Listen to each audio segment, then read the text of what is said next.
ఆకాశంలో అదృశ్య రూపంలో ఉన్నటువంటి దేవతలు శ్రీకృష్ణ నీకు జయం జయం, కృష్ణ జయం కృష్ణ జయం అని అంటున్నారు.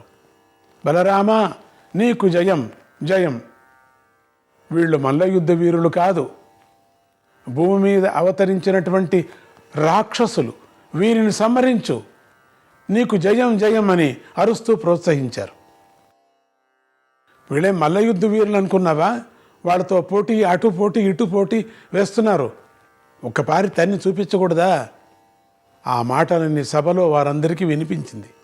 వారందరూ ఆశ్చర్యచకితులయ్యారు. ఎక్కడి నుంచి ఈ శబ్దం వస్తున్నది? దేవతలంతా మాట్లాడుతున్నారు పైనుంచి. కృష్ణ తొందరగా సంహారం చేయి అని అంటున్నారు. ఈ శబ్దాలకు ఆశ్చర్యపడి కంసుడు ఆకాశంలోకి తేరిపారా చూస్తుండగానే అతని కిరీటంలో మధ్యను ఉన్నటువంటి పెద్దమణి ఉన్నట్టుండి రాలి క్రింద పడింది. ఈ శకునాలను గమనించినటువంటి శ్రీకృష్ణ బలరాములు చాణూర ముష్టికులతో మరీ కొంచెంసేపు మల్లయుద్ధ క్రీడ కొనసాగించారు. చాణూర ముష్టికులతో ఇలా కొంతసేపు క్రీడించిన తర్వాత శ్రీకృష్ణుడి విసుగు వచ్చినట్టయిపోయింది. ఎంతసేపు ఇది కొట్టుకోవటం? అతను మెరుపులాగా ఒక గంతు వేసి తన మోకాళ్లతో చాణూరుడి గుండెల మీద గట్టిగా పొడిచి అదే క్షణంలో అతని మాడు మీద గట్టిగా గుద్దాడు ఒక్కపారి. ఈ పోట్లకు చాణూరుడు వెనక్కి విరుచుకొని వెనుకకు కూలాడు.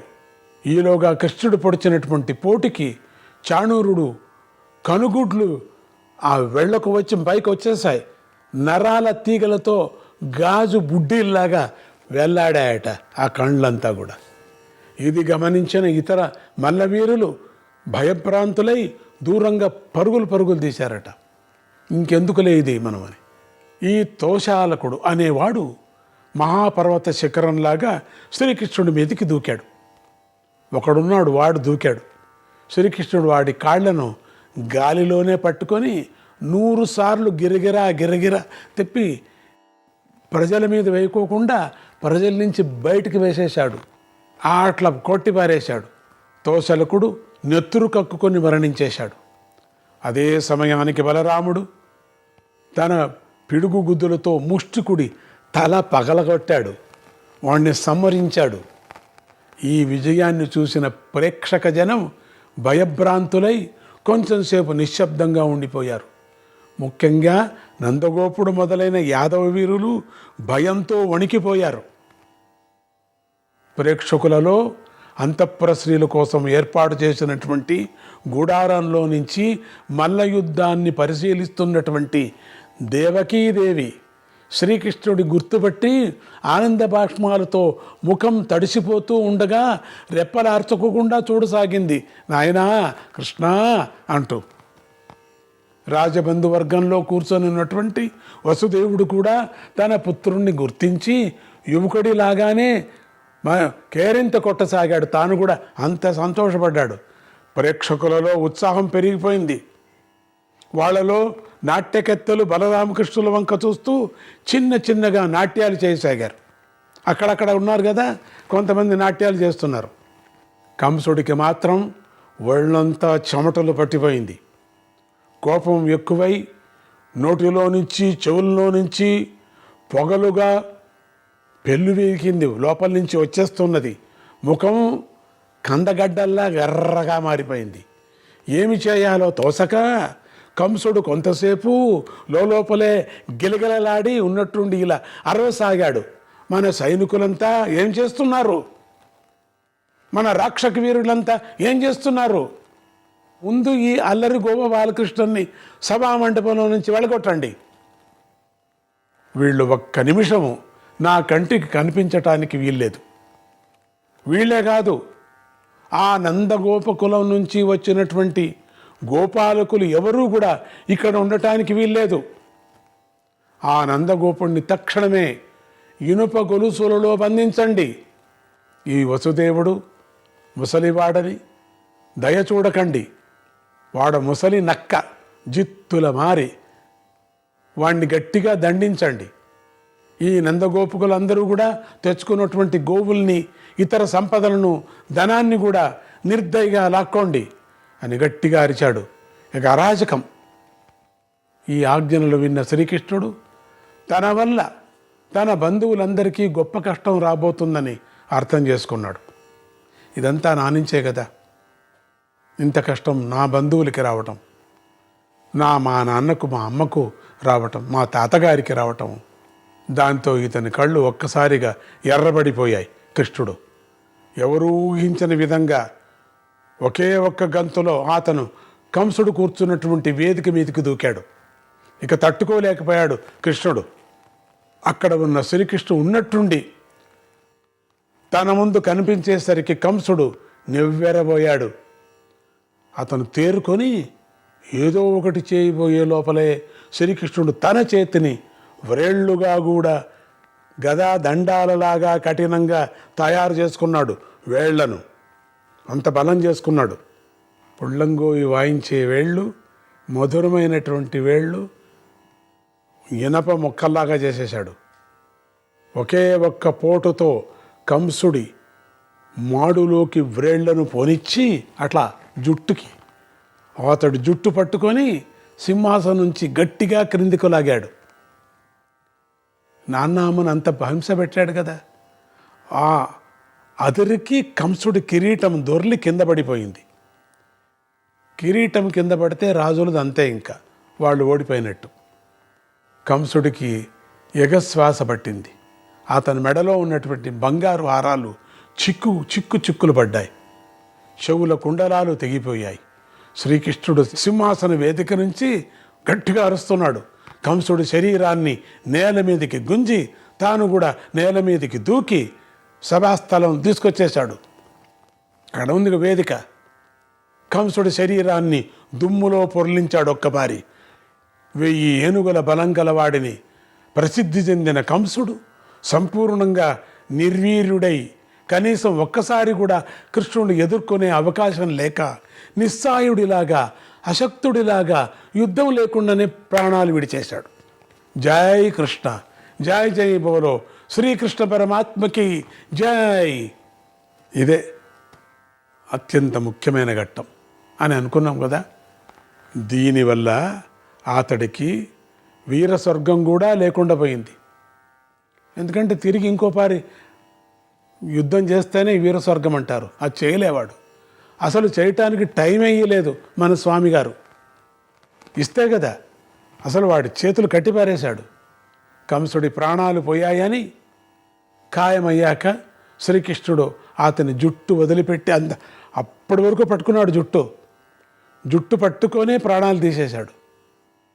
ముందుగా వసుదేవుడి దగ్గర మెల్లగా వదిలేశాడు.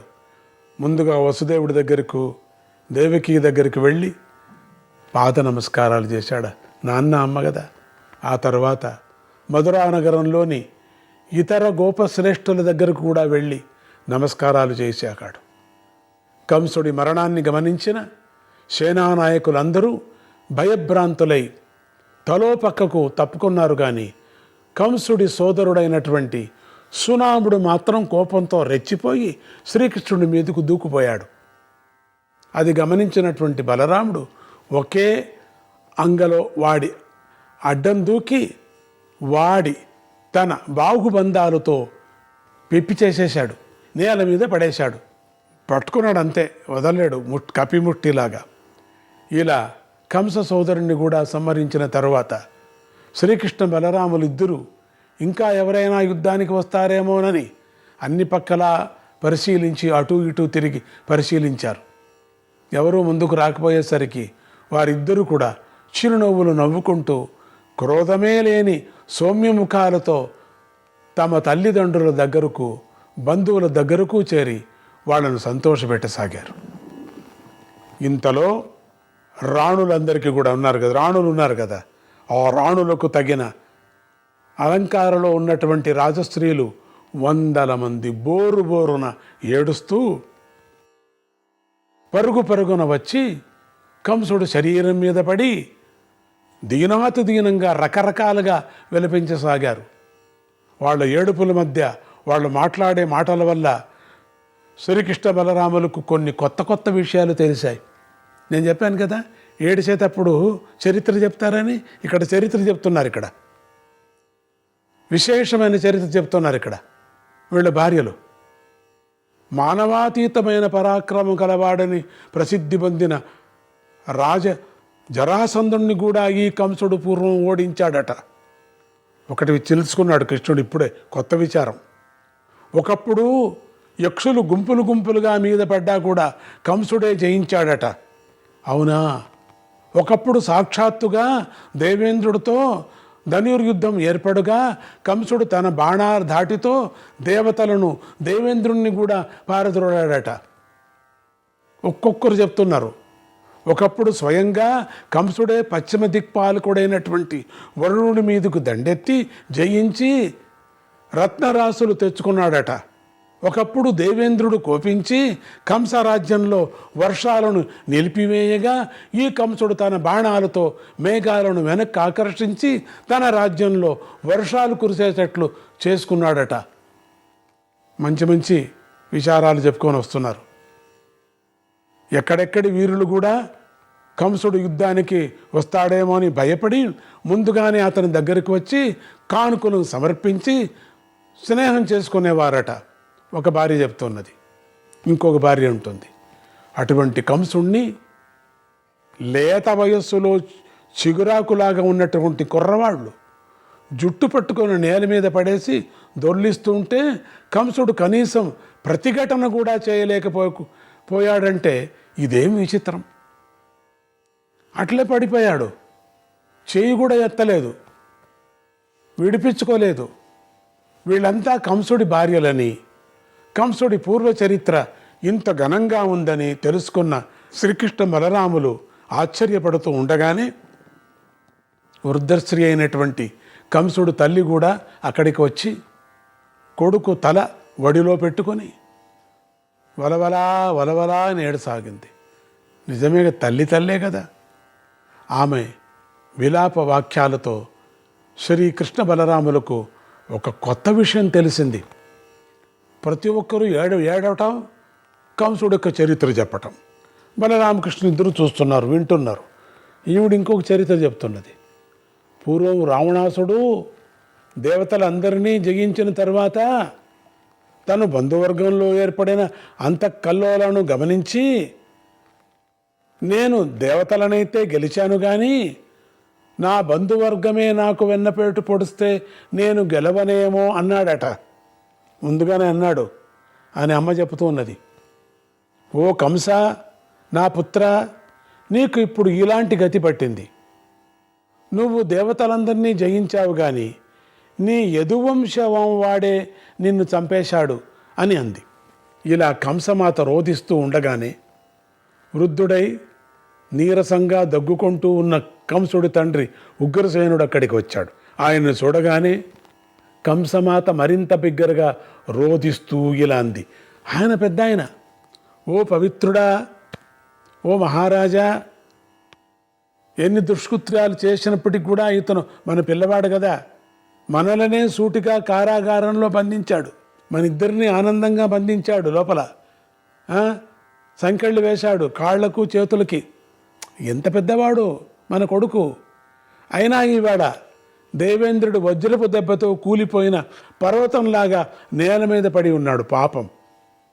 మహారాజా, రాజ్యాలు, వీరభోజ్యాలు, మన పుత్రుడు మనకంటే వీరుడై మనలందరినీ రాజ్యం లాగేసుకున్నాడు. ఎంత పెద్దవాడు మన కొడుకు, మనందరినీ కూడా మన రాజ్యాన్నంతా లాగేసుకున్నాడు. నీ సింహాసనాన్ని కూడా లాగేసుకున్నాడు. వాడికంటే మహావీరుడై శ్రీకృష్ణుడనే పసివాడు వాడి రాజ్యాన్ని తన బల పరాక్రమాలతో బహిరంగంగానే లాగేసుకున్నాడు. ఇప్పుడు శ్రీకృష్ణుడే రాజు. మీరు వృద్ధులైనా సరే, ఓపిక లేకపోయినా సరే ఆ కృష్ణుడి దగ్గరికి వెళ్ళి, వైరాలన్నీ మరణం దాకనే కదా, మరణించాక ఇక వైరాలు ఎందుకు, మా పిల్లవాడికి మేము అంతిమ సంస్కారాలు చేసుకుంటాము, అనుమతి ప్రసాదించు అని విజ్ఞాపన చేయండి అని చెప్పింది ముసలరాజుకు. వృద్ధమాత మళ్ళీ రకరకాలుగా విలపించసాగింది. వృద్ధుడైన ఉగ్రసేనుడు మెల్లగా ఓపిక తెచ్చుకొని లేచి నిలబడ్డాడు. బరువుగా నిట్టూరుస్తూ శ్రీకృష్ణుడి దగ్గరికి వెళ్ళి మౌనంగా నిలబడిపోయాడు. ఈ అనూహిత పరిణామాలను శ్రీకృష్ణుడు కొంచెం బిత్తరపోయాడు. అతను తన చుట్టూ ఉన్నటువంటి తన వంశం వారందరినీ పరిశీలించి చూసి మెల్లగా ఇలా అన్నాడు, అయ్యో, నేను చాలా క్రూరమైన పని చేశాను. కృష్ణుడు మాట్లాడుతున్నాడు మాయా మాటలు. నా పని వల్ల ఇన్ని వందల మంది రాజస్త్రీలు విలపిస్తున్నారు. ఎక్కడ చూసినా స్త్రీలే. వృద్ధ మాతాపితలు కూడా బౌరుమోరుమంటున్నారు. కానీ ఏం చేసేది? ఈ కంసుడు చేసిన పాపాలకు అంతే లేదు. సాధు పురుషుల సద్బోధనలకు, పెద్దల మంచి మాటలు కూడా లొంగని దుర్మార్గులను సంహరించడమే శ్రేష్టమని ధర్మశాస్త్రాలు ఆదేశిస్తున్నాయి కదా. అందువల్ల నేను చేసిన పని ధర్మసమ్మతమే అని మీరందరూ గ్రహించండి. ధర్మశాస్త్రాలు చెప్పిన ప్రకారంగా నేను చేశాను. ఇప్పుడు ఇది మీకు సమ్మతమైతే పెద్దలైన మీరు ముందుకు వచ్చి విలపిస్తున్న ఈ రాజపత్నులకు, ఇతర రాజదంపతులకు మంచి మాటలు చెప్పి ఓదార్చండి అని అన్నాడు. శ్రీకృష్ణుడి సౌమ్య వాక్యాలు విన్న ఉగ్రసేనుడు కొంచెం తేరుకొని శ్రీకృష్ణుడికి మరింత దగ్గరగా వచ్చి బొంగురుపోయిన గొంతుతో కొంచెం తోట్రుపడుతూ ఇలా అన్నాడు, శ్రీకృష్ణ, నువ్వు స్వాతంత్రించి నా పుత్రుణ్ణి చంపలేదు. మావాడు చేసిన పనికి ప్రతీకారంగా నువ్వు చేశావు. ప్రతీకారం కదా అది. దీనితో నీ కీర్తి దశ దిశలా వ్యాపించింది. యదువంశంలో మీ వృష్టి వంశశాఖ కీర్తిని నువ్వు పెంచావు. ఇక మధురా రాజ్యంలోని సామంతులంతా నిన్నే సేవిస్తారు. మంత్రులు, సేనానాయకులు, పురోహితులు మొదలైనటువంటి రాజ్యశ్రేష్ఠులంతా నీకే నమస్కరిస్తారు. ఈ రాజ్యము, దీని ఐశ్వర్యము, దీని సైన్యము అంతా నీకు స్వాధీనమైపోయింది. ఇప్పటి వరకు ఏ అధికారంలో ఉన్నారో అధికారులందరూ కూడా వారంతా ఇక నుంచి నీ దయను బట్టి పదవుల్లో ఉంటారు. నీ దయను బట్టి వేతనాలు అందుకుంటారు. శ్రీకృష్ణ, ఇక నుంచి ఈ రాజ్యాధికారం నీదే. ఇక యదువంశ శాఖలు అన్నిటికీ నీవే అధిపతివి. నువ్వే గతివి, పతివి. శ్రీకృష్ణ, మహావీర, మాది ఒక వ్యక్తిగత విన్నపం ఉంది. నీ రాజ్యంలో మరణించిన ఈ కంస మహారాజుకి అంతిమ సంస్కారం జరగవలసింది. ఆ పని మా చేతుల మీదుగా చేసుకోగలిగితే జ్ఞాతులుగా, తల్లిదండ్రులుగా మా రుణం మేము తీర్చుకున్న వాళ్ళమవుతాం. మరణించిన కంసుడికి కూడా ఎంతో కొంత ఉత్తమ గతి లభిస్తుంది. ఇదే నా విన్నపం. ఇక నీ చిత్తం అని అన్నాడు ఉగ్రసేనుడు. పాపం శ్రీకృష్ణుడి ముఖంలో ఆశ్చర్యం తాండవించింది. అతను త్వరలోనే తేరుకొని ఇలా అన్నాడు, తాతగారు, తల్లి తండ్రి కదా, తాతగారు, ఈ సమయానికి ఏ సమయానికి ఏ మాట మాట్లాడాలో ఆ మాట మీరు మాట్లాడారు. మీ పూర్వ చరిత్రకు, మీ వంశ సంస్కారానికి తగిన రీతిలో మీరు ప్రసంగించారు. జరిగిందేదో జరిగిపోయింది, దాన్ని వెనక్కి తిప్పలేం. కంసుడు మరణించినా అది రాజమరణమే. ఆ రాజగౌరవాలు అతనికి ఎల్లప్పుడూ ఉంటాయి. తాతగారు, మీ వంశం గొప్పది, మీ విద్య మరింత గొప్పది, మీ వివేకం అంతకన్నా గొప్పది.